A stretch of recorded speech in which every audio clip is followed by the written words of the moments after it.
Hello, namaste, good morning. It's me, Sitin Sherpa. I welcome to all of you at Saturday Sunni Talk. Now we are here at Sunnati International Foundation. We will discuss and translate the Pali Tipitaka, which is uttered by Buddha, Sammasam Buddha. And the Pali Tipitaka is the earliest complete collection of the Buddha's teaching preserved in the Theravada tradition. There are three Pitakas, Vinaya Pitaka, Sutta Pitaka, and Abhidhamma Pitaka. So Vinaya Pitaka contains the rules and disciplinary code, and Sutta Pitaka includes the discourse of the Buddha on ethics and meditation and wisdom. And Abhidhamma Pitaka offers a detailed analytical and philosophical system of mind and reality. So as of now, now we are going to discuss the Kolita Sutta of Bhikkhu Vagga, or it's part of Bhikkhu Sanyutta of the Nidana Vagga Sanyutta of the Sanyutta Nikaya. So this text is in Pali language, and now this text is translated by Department of Translation, Sunnati International Foundation in English and Hindi under the guidance of Dr. Lim Yojin. So here, before discussing the before the discussion, we first of all I want to welcome the Dr. Lim Yojin. Welcome, Doctor. and also I also want to welcome Dr. Miss Rucha Jivani. Welcome, ma'am. Hello. So here I want first of all I also want to thanks to those translators, Miss Rucha Jivani. She was the leader of this translation. Now also she is leading the translation work. And also, I also want to thank Ravi Ranjan. He is now leading the this translation work, and Ravi Ranjan. Then I would like to thank Sharat Sawane, Ankita, Priyanka, Kanishka, and Harshali. So now, before starting the so thanks. I want to say thanks to all of them who are joining this precious work. So before starting the session, we do Sunya meditation 9 to 0. So let's do it first.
So first I will read this.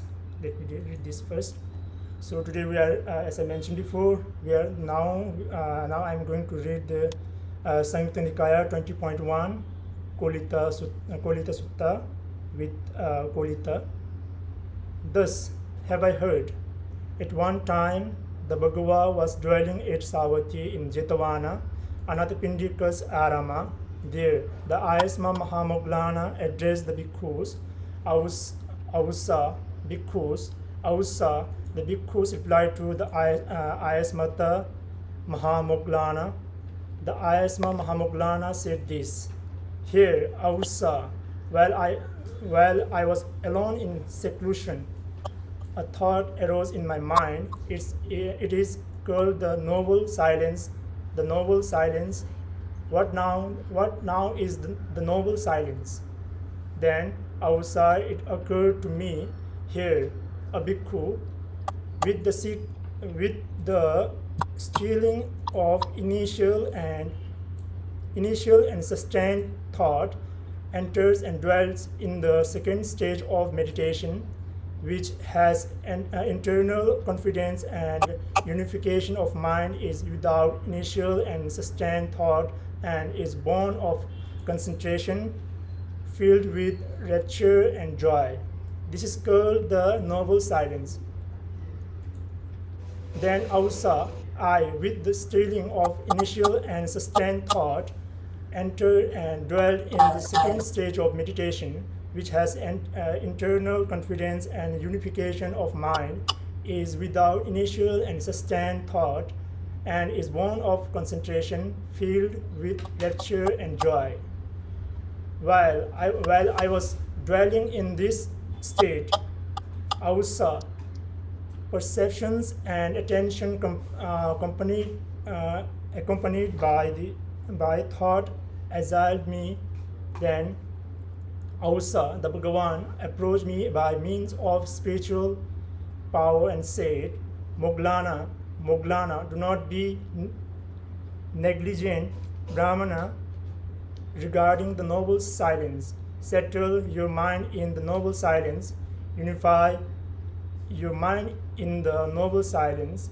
Concentrate your mind in the noble silence. Then also, on another occasion, I, with the stealing of initial and sustained thought, entered and dwelt in the second stage of meditation, which has internal confidence and unification of mind, is without initial and sustained without, and is born of concentration, filled with rapture and joy. If anyone outside speaking rightly were to say, a disciple has attained great direct knowledge through the teacher's help, it is of me that one speaking rightly could say a disciple has attained great direct knowledge through the teacher's help. So this was the first sutta. So here is mentioned, I think, mentioned regarding the experience of Moglana, that what he had experienced while he was doing the meditation. So, so I want to. Yes, Yes, doctor. doctor. Doctor. Yeah. This sutta talk about second jhana. No? When we practice, we go through four jhana. First jhana, second jhana, fourth jhana. Yes. And all the enlightenment can only happen in the fourth jhana. Right? So this is talking about second jhana. Now, when we go for meditations, okay, go for river scouting, okay, let's say first we go into concentration. So in the first concentration, you feel happiness. Okay, this happiness now. But this happiness also accompanied by many thoughts, you know. Okay. But if you happy. Okay, if you're happy. So when you sit in meditation, you feel happy, you feel peaceful. That is the first jhana. Okay, the first jhana. Okay. Now you keep aside your happiness. You keep aside your happiness. You don't attach to happiness, no. Okay. Then you go into the second jhana. Your concentration become better. You become more quiet. Then you enter is a kind of peace. Now, what is the difference between happiness and peace? Happiness are more cost, no. Happiness accompanied with a lot of feelings. A lot of excitement, a lot of these things. So in the first jhana, you have a lot, no, that attack your mind, you know. Okay. If you're happy, okay, then you feel excited, you know. Is a thing. But when enter the second jhana, this excitement has gone. Okay. Then you have a kind of quiet happiness, but you have more focus. I mean, the attack, you know, the sense attack become less. Then you practice further. You enter the jhana. When you enter the third jhana, okay, you become very quiet. Very peaceful. Then suddenly you feel that the world becomes standing still, still. Then less thoughts come to attack you. Let's not come to attack you. Okay, this is the peace is a quiet peace. When come to the fourth jhana, all the feeling gone. You don't feel anything. You don't feel no more peace, no more happiness, no more sadness, no more sadness. The feeling gone. The feeling gone. Then no more attack you. You enter a kind of perfect focus. You can focus for many hours. No, you can sit for 5 to 6 hours and yeah. But that's a very peaceful state, and all your suffering has gone. So Buddha is very peaceful on the fourth jhana. Okay. So how do you know that which jhana are you in? Look at your breathing. Okay. So when you can feel your breathing in and out strongly, first jhana. Okay.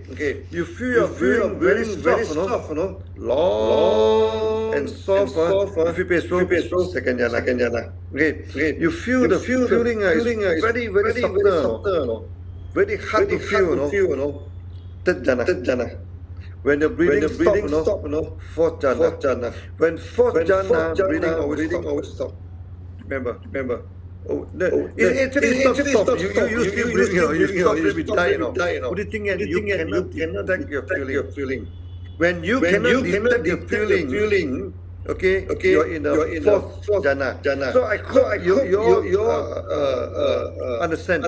Okay. The four jhanas, and this sutra is very important. You talk about the second jhana. Okay, how do you feel peace? Okay, how to sustain positive attack to you? But you keep it aside, become less and less. You enter the second jhana. So I hope this is clear. Okay. Let's proceed. Doctor, here noble silence term is also occurred. How should we understand noble silence? It's a lot of echo, no? Can you talk slowly? I couldn't hear. Noble silence. She's asking you Yeah. what is mean by noble silence exactly then? Normal Noble silence. sighting. Noble silence. Yeah. Normal silence means the silence that no thought attack you. The silence is perfect silence. You go for full concentration. Now you concentrate. When you concentrate, okay, no more thought come to disturb you. Perfect peace, perfect silence. There's normal silence. Okay, this is normal silence. You see, when we practice meditation, we always go for silence. Okay. When silence, all mind will be emptied. Then no more worry, no more fear. Always remember the teaching in Heart Sutra. Bodhisattva. Okay. By attached to nothing. Okay. Then he have no fear. And he have no fear and worry. Because of no fear and no worry, he have no illusion. Okay. When there's no illusion, he enters nirvana. Okay. So first, your mind must be empty. When your mind is empty, no more worry, no more fear. When no more worry, no more fear, there's no more illusion in your mind. When no more illusion in your mind, then you can get enlightened. You can see the logic. Okay. So silence is very important. Okay. Because it gets rid of your worry, it gets rid of your fear, it gets rid of all your suffering. Silence get rid of all your suffering. You become peaceful, you become happy. Now, happiness is always mentioned by Buddha. When come and meditation, he always say joy, happiness, joy. So when you practice sunya, you do not feel happy, you do not feel joy, something wrong in your practice. Something you must always feel peace. You must always feel joy. less and less worry, then you have good progress. Okay, don't torture yourself. No. Don't torture yourself. Don't. Some people they torture themselves, then they feel pains. No. They thought that through this painful practice they can get better results. No. You get good result by happy practice. So always go for happiness. Always go for happiness. Always go for joy. Nothing wrong with that. This is first jhana. Okay. Happy and joy. First jhana. Then after that, you do away with happiness. You do away with joy. You feel only peace. Okay. Second jhana. Then after that, you throw away the peace. You feel very focused. You feel very quiet. Very focused. You enjoy very much. Third jhana. Okay. Then you throw away everything. No more. Don't have any more feeling. Okay. No disturbance. Everything. No worry. No fear. Nothing. Quietness. You can sit for a few hours and only a few minutes. That is fourth jhana. Okay. Then look at your breathing. First, you're breathing normally. First jhana. You're breathing very slowly. Second jhana. You're breathing almost third jhana. You're breathing stop. Fourth jhana. So I make it this way. It's easy for you to measure your jhana. Okay. You do not need a third person to guide you. You look at your own condition. You know which jhana are you in. And Buddha always say, always practice to the fourth jhana. Practice until you reach the fourth jhana. I remember when I started at the age of 10, I practiced very quickly my breathing stopped. So that's why young people are very good when they practice. Okay. But when your age becomes older, not easy to have your breathing stop. But to make your breathing stop is good enough. Yeah, make it stop. To make it stop. Even by my age here, I want to stop my breathing. No longer easy. But we feel peaceful. Very peaceful. Yeah. So there is the normal silence. Silence means no more disturbance in your mind. No more disturbance in your mind. That means no more worry, no more fear. Buddha will talk about worry and fear will come together. No? When you are worried, you always have fear. When you have fear, you always have worry. Worry and fear always come together. Okay. So when you get rid of your worry, you get rid of fear, then no more suffering. Yeah. Okay. Any more questions? Shall we proceed? Yes, doctor. Thank you. Yeah. So now I will read Sanyutta Nikaya 21.2. Upatisa with Upatisa, and at Savatthi there the Ayasma Sariputta addressed the bhikkhus.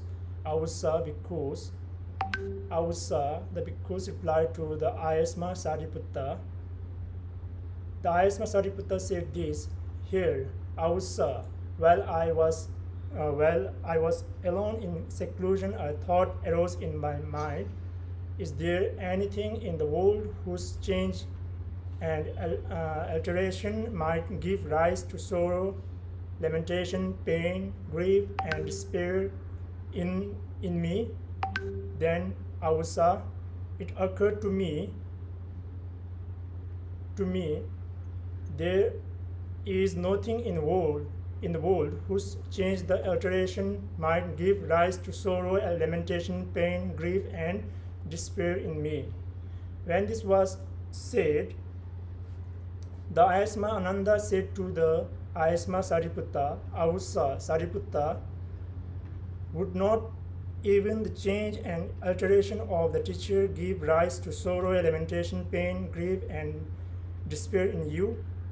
Even if the teacher were to change the alter, sorrow, lamentation, pain, grief, and despair would not arise in me, yet I would think the teacher so mighty and powerful has passed away. If the Bhagava and lived for a long time, that would have been for the benefit and happiness of many, out of compassion for the world, for the good welfare and happiness of devas and humans. However, Avasa, in the Ayasma Sariputta, the conceit I am, the tendency to pride, has been thoroughly uprooted for a long time. Therefore, even the change and alteration of teacher would not give rise to sorrow, lamentation, pain, grief, and despair in the eyes of Sariputta. So this was the second sutta. So I think this mentioned the sutta is related with the previous suttas. So it's clear that both of them are respecting, giving the value of each other knowledge.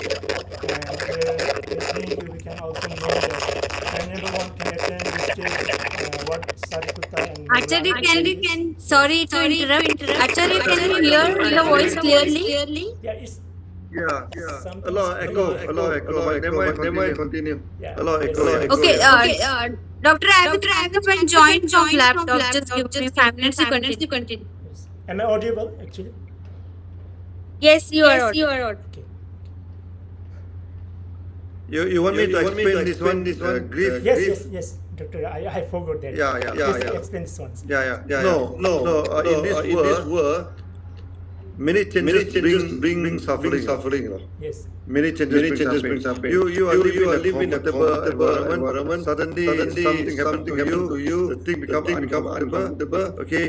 You get a good salary. Suddenly due to certain happening in the company, they reduce the salary. There's a change in the salary. You're feeling happy. You're feeling lamentation. You're suffering. Okay. So change is always suffering. But change also can be also happiness. Of course, when you're in your position, you feel happy. When you're in your position, you feel unhappy. It's totally affecting our life. Okay.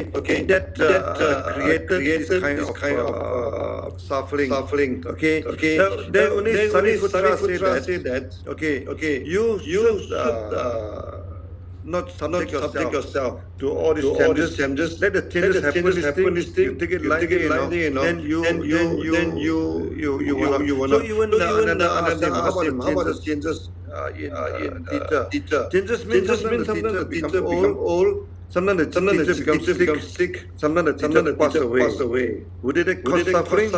Of course, this is suffering. Okay, when the teacher pass away, suffering. So before Buddha go for Parinirvana, okay, this Sariputta become very sad, Okay, he say I cannot afford, to see the day that you are passing. Okay, so that he pass. He is Sugata, okay, he can live anytime. So he passed away before Buddha. He passed away because this changes is very painful. Okay, these changes. So even though Sariputta is already a saint, he's already arahant, okay, to see Buddha pass away is still very painful for him. Okay, he say, no, I cannot sustain this pain, so I better pass away before you. Okay, this even in the last sermon, even before the Buddha in the Parinirvana, this one old senior person go and ask Buddha. Okay, he practiced for so many years, so many things. Why he's still not achieve anything? Buddha told him, no. Why should you achieve anything? Okay, you practice get rid of what you call. You detach from everything. No achievement. Then suddenly the senior person, the old people, he become enlightened. Then he become Sugata. Okay. When he becomes Sugata, he can live his world at any time. So he says, Buddha, so I cannot afford to see you pass away. So let me, as your disciple, pass away before you. That is the ancient Indian culture. Okay. The student, they always pass away before the teacher. I don't know why. Okay. But they say that they cannot stand the what they call the sadness to see the teacher pass away. Okay, maybe this is the reason. You see this Sariputta, Moggallana, Sariputta, Moggallana, accept this Mahakassapa.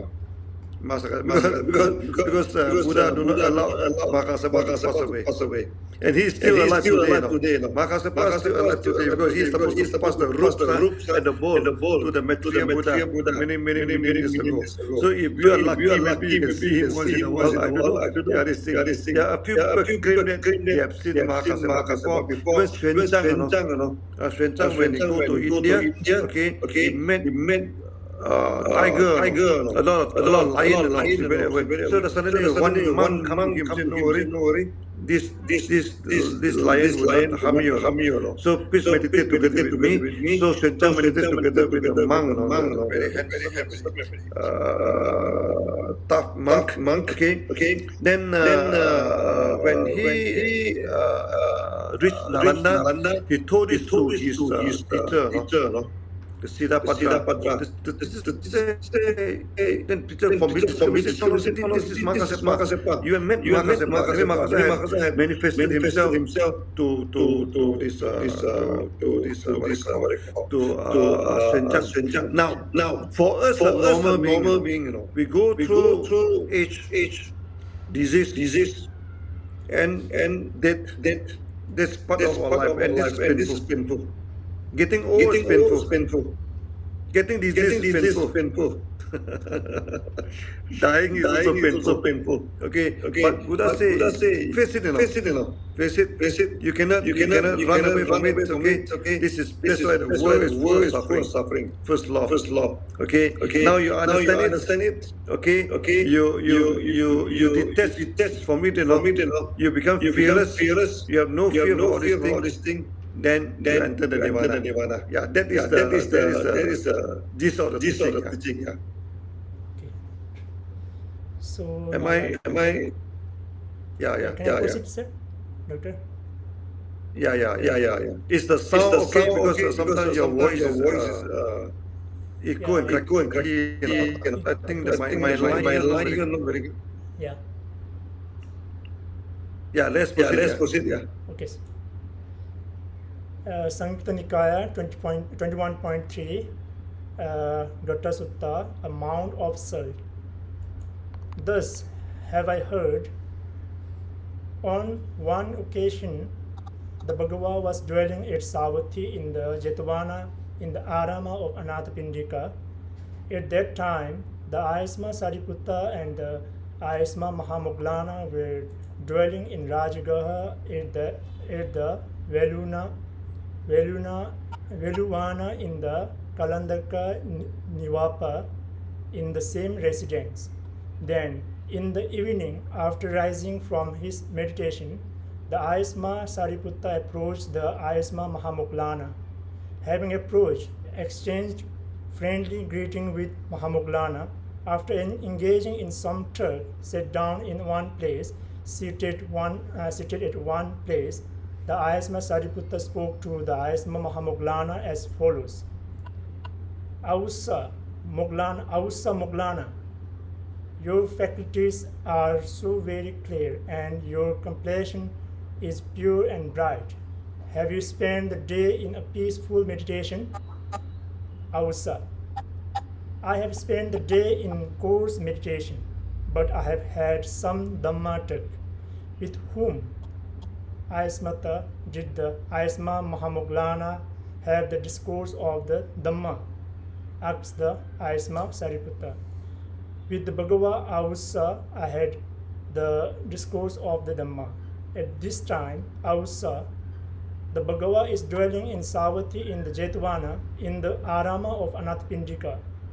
Did the Ayasma Mahamoglana approach the Bhagava through spiritual power, or did the Bhagava approach the Ayasma Mahamoglana through spiritual power? I did not, Aussa, approach the Bhagava through spiritual power, nor did the Bhagava approach me through spiritual power. However, as far as I am concerned, the Bhagava has purified my divine eye and divine ear. But what manner of Dhamma talk did you have together? Here, Aussa, I said this to the Bhagavanta, Bante. The term one who has aroused effort is used. To what extent Bante is one said to be one who has aroused effort. When this was said, Ausa, the Bhagavad spoke to me as follows. Here, Moglana, a bhikkhu dwells with aroused effort even if his skin, sinews, and bones remain and his body is drained of flesh and blood until he attains what is to be attained through human strength, human effort, and human exertion, his energy will not waver. Thus, Moglana, one is said to have aroused effort. That's the Dhamma tug I had together with the Bhagavad. Just as Ausa, the small pebbles and gravel on the king of mountains, the Himalayas, are insignificant compared to its vastness. In the same way, we are insignificant compared to the Ayasma Mahamoglana, merely like pebbles in comparison. Am I audible, Doctor? For indeed, the Asma Mahamoglana is of great spiritual power and mighty influence. If he so wished, he could remain for an entire eon, just as Ausa. A few grains of salt are insignificant compared to a large jar of salt. In the same way, we are insignificant compared to the Ayasma Sariputta, merely like a few grains in comparison. For indeed, the Ayasma Sariputta has been praised, commended, and extolled by the Bhagavad in various ways. Sariputta, by wisdom, by virtue, and by calm on who has posed over a bhikkhu may be equal at best. Thus, both the great Arhata having exchanged friendly words and pleasant conversation, took of each other. This was the third sutta, second sutta, sorry. Yeah. 20.3. Here, two things are very important. Two things very interesting. First, you suspend that for no. Okay. Until you achieve what you want to achieve. Don't stop. Okay. So that is you. So your friends out, you want to keep on practice until you achieve what you want. Okay. For example, now you want to practice to achieve 4 jhana. Keep practice until your breathing stop. For example, this is the first teaching. Second teaching is that you pointed out that Buddha and Mogarana, if they wish, they can live for a few million years. Like if you want, you can live until I think many years. So he met this what they call Maitreya. But why Buddha only lived for 80 years? Why Moggallanda died before Buddha? Because Buddha said that he doesn't want to destroy the law of the world. Okay. So what is the law of the world? A person born, he must get old. He will have disease, then he must die. There is a law of physics. There's a law of this thing. Buddha said that I'm going to destroy this law. Okay. So Buddha also goes through the same thing. He become old. He have disease. He pass away. Okay. This because a mortal being always go through this 4 process: born, birth, no, getting old, having disease, die. Now this thing. So that people will always realize that they do not live forever. So that they keep on practice when they are still alive, okay, to achieve what need to be achieved. Now, then come back to Moggallanda. I think in the past sutra, we know that he was killed by a group of monks, okay. They broken his body. Then before he died, of course, he go to meet Buddha. Okay, using his magical power. He had magical power, you know. Even though his body is broken, everything, he's still in great pain. He's still this thing to pay the last respect to Buddha and also Sariputra. Then he passed away. Okay, why? Because in his past life, he has killed his parents.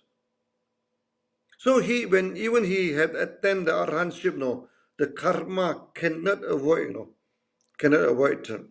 Now you see, Ansekar in China, the one who translated the Maha Anapana Smriti Sutra, told his disciple, he will be killed in China. He will be killed. The second time he born in China, and second time he will be killed because in his previous life he is a king and he killed many people. He killed many people. Okay, then there is a record is that he went to the marketplace where two group people are fighting. Then unfortunately they hit him and he died at a very very old age. This thing. But these people, they are the Sugata. They know. Okay, when are they going to? They predicted they are even though they this thing, but they say that you cannot get out from the karmic loop. Okay, so that there when come to killing, remember, killing of a parent, are not repentable. You cannot repent when if you kill a parent. Okay. Secondly, is that killing people is difficult to repent. Okay, you see this Silapadra, the teacher of this Senchang. At the age of 90 something, his body a lot of body pains, Okay, so he stopped eating, He wanted to commit suicide. Then Maitreya, Bodhisattva Maitreya, and this Manjusri and Avalokiteswara appear in front of him, to him. You should not die, In your previous life, you are king.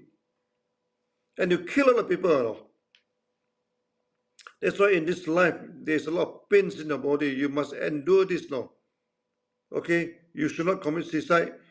Wait for a monk from China. You come here after 4 years, I think 4 years, So Silapadra waiting for Xuanzang to come.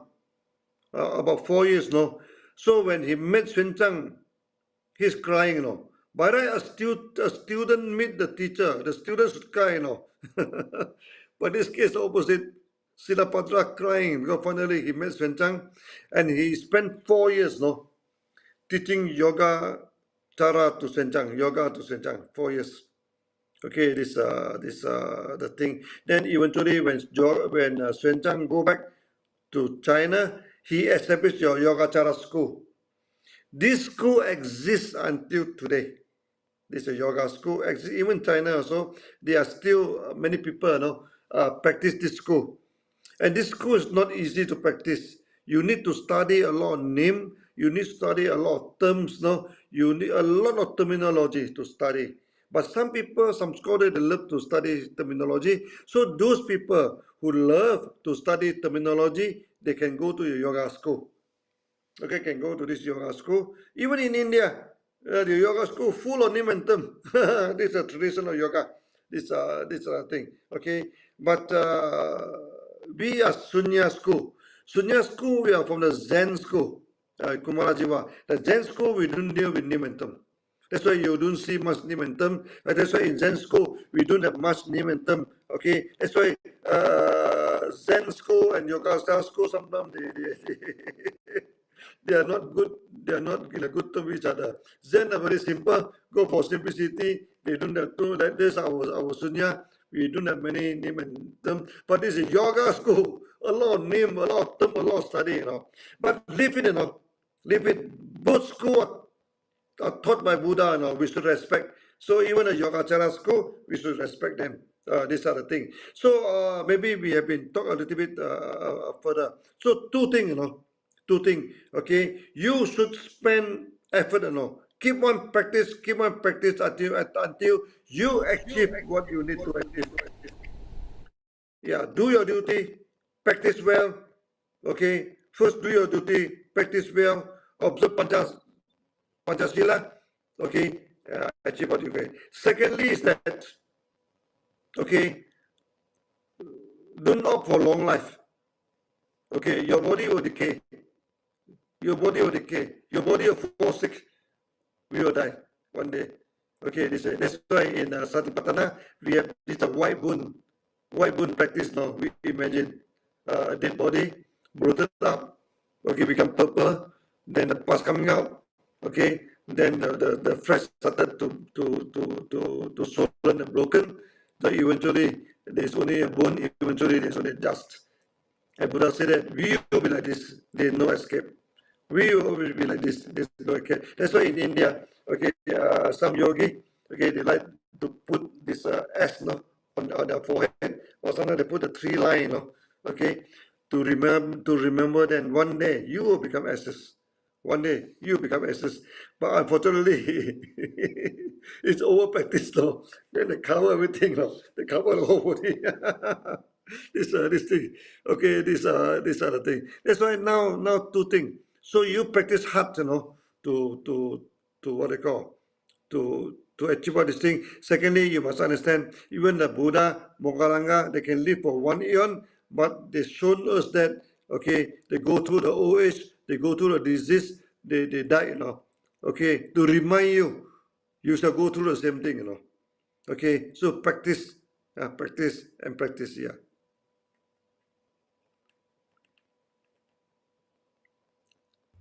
I will proceed with And also, when you teach us, the pages is not flip on time, I don't know why.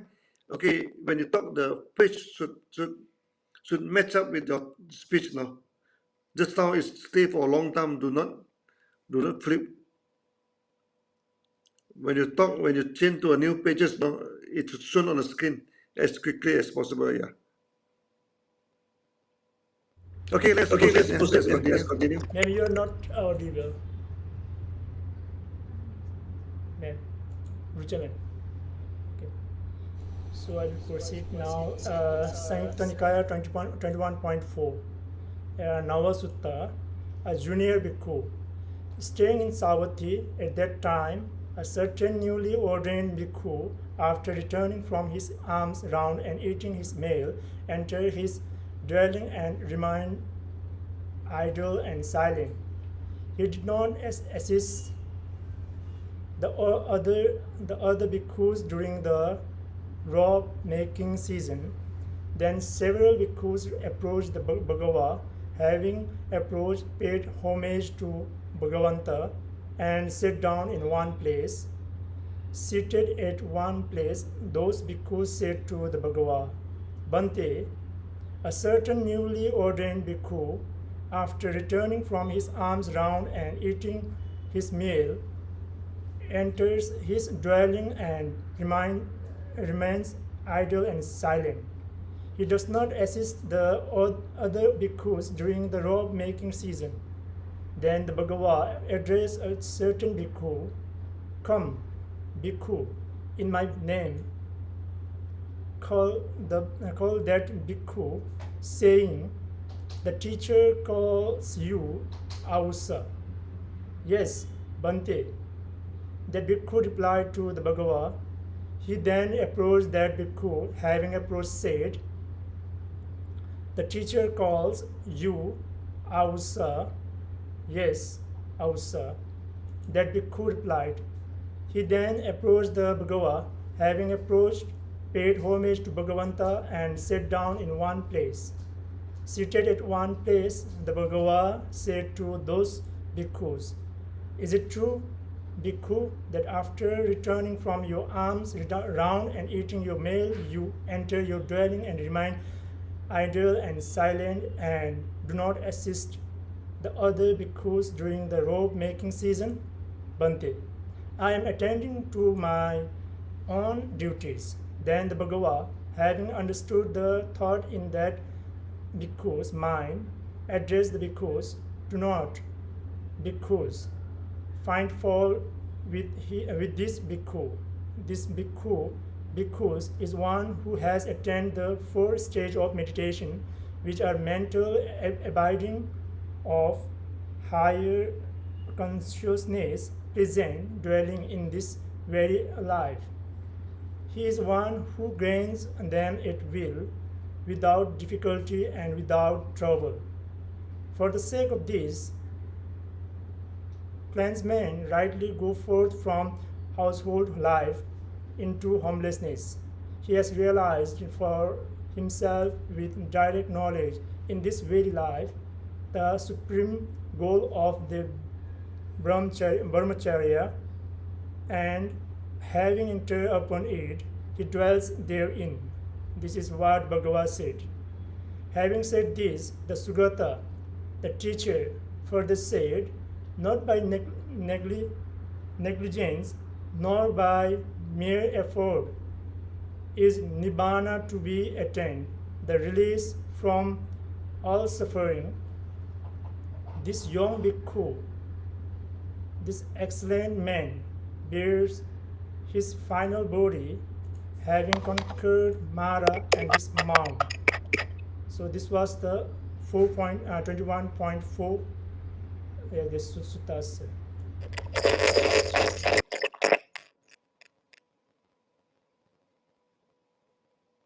Yeah.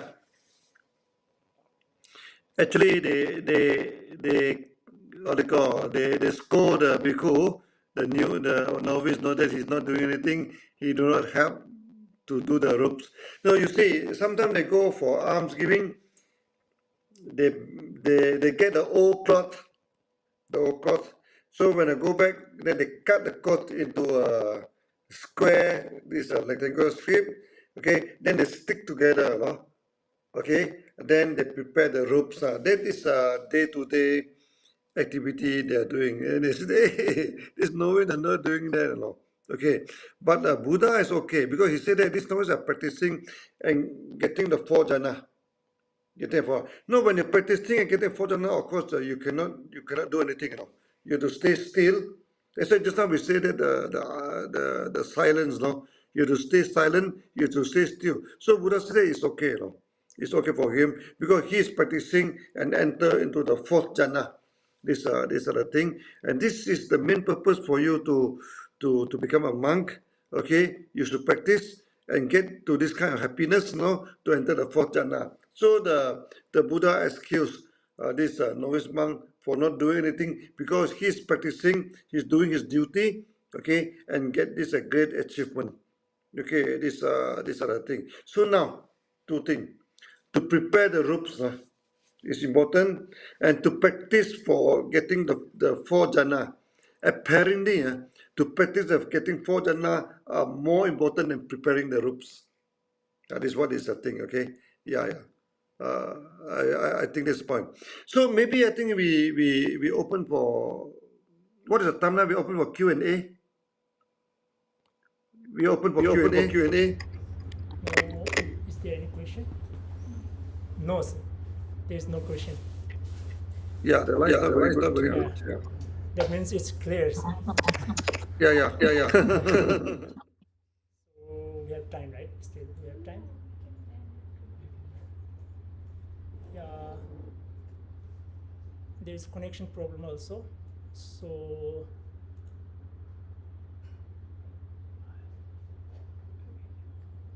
disconnected, Dr. Lim.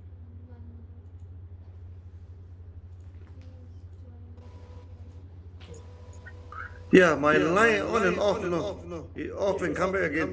Yeah. Today there is I'm using the hotel line. After 1 hour, I think it's the limits is going to end soon. So better we go for Q&A. Maybe my line going to be cut off very soon. The second time is cut off already now. I come back. Yeah. here is also a connection issue. Any question? No, sir. Any question? Yeah. You explained very well. So that's why there is no doubt.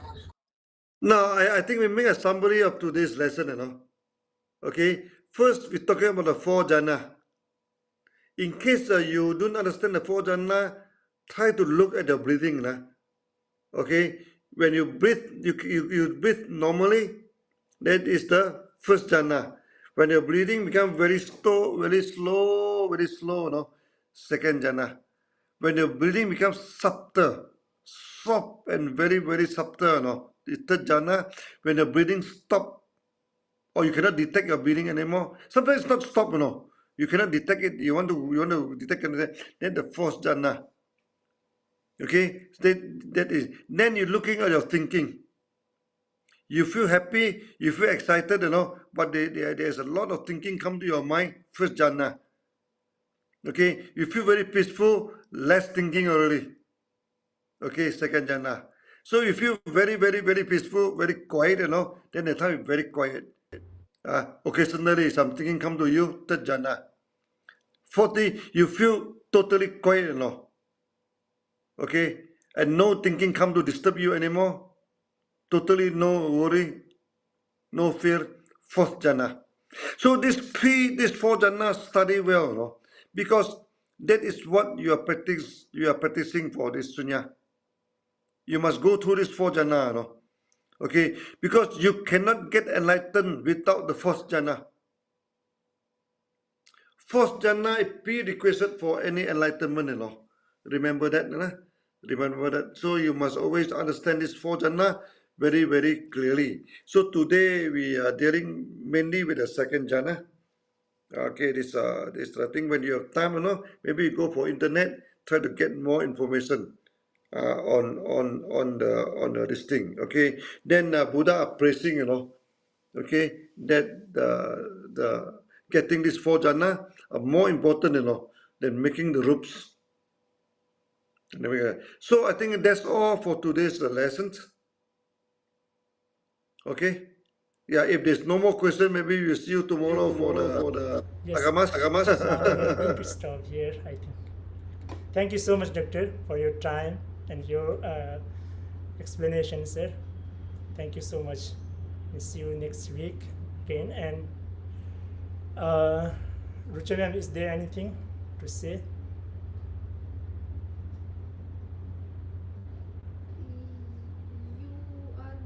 No, we cannot hear her. Yeah, you are not audible, ma'am. We can't hear you. Yeah. So, okay. She's saying bye. She's Thank you. saying bye now. So, thank you, all of you, and that online audience and offline audience. So, now we are going to stop the today's session. So, now we are going to meet again tomorrow. So, till tomorrow, I want to say take care and goodbye. Have a nice day. Bye bye.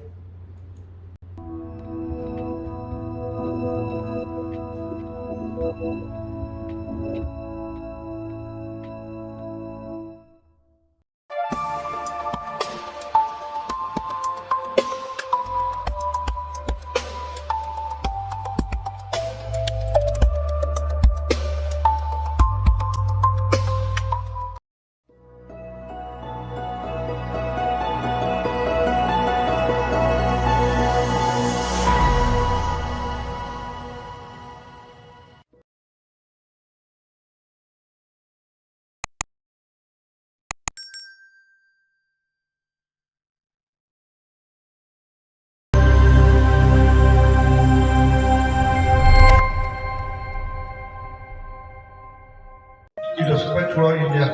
पूरी दुनिया में ये spread होगा. When India started to practice Sunya, जब India ने practice करना शुरू कर दिया शून्य का, but the ancient Chinese described Sunya as India. जैसे जो Chinese थे पुराने, उन्होंने इंडिया के बारे में कुछ बताया है. Simple, वो एक साधारण देश है. Elegance, लेकिन उसमें कुछ खूबसूरती है. और सबसे बड़ी चीज है महान. तो ये है इंडिया, साधारण, खूबसूरत और महान. It was spread throughout India. पूरी दुनिया में ये स्प्रेड होगा. When India started to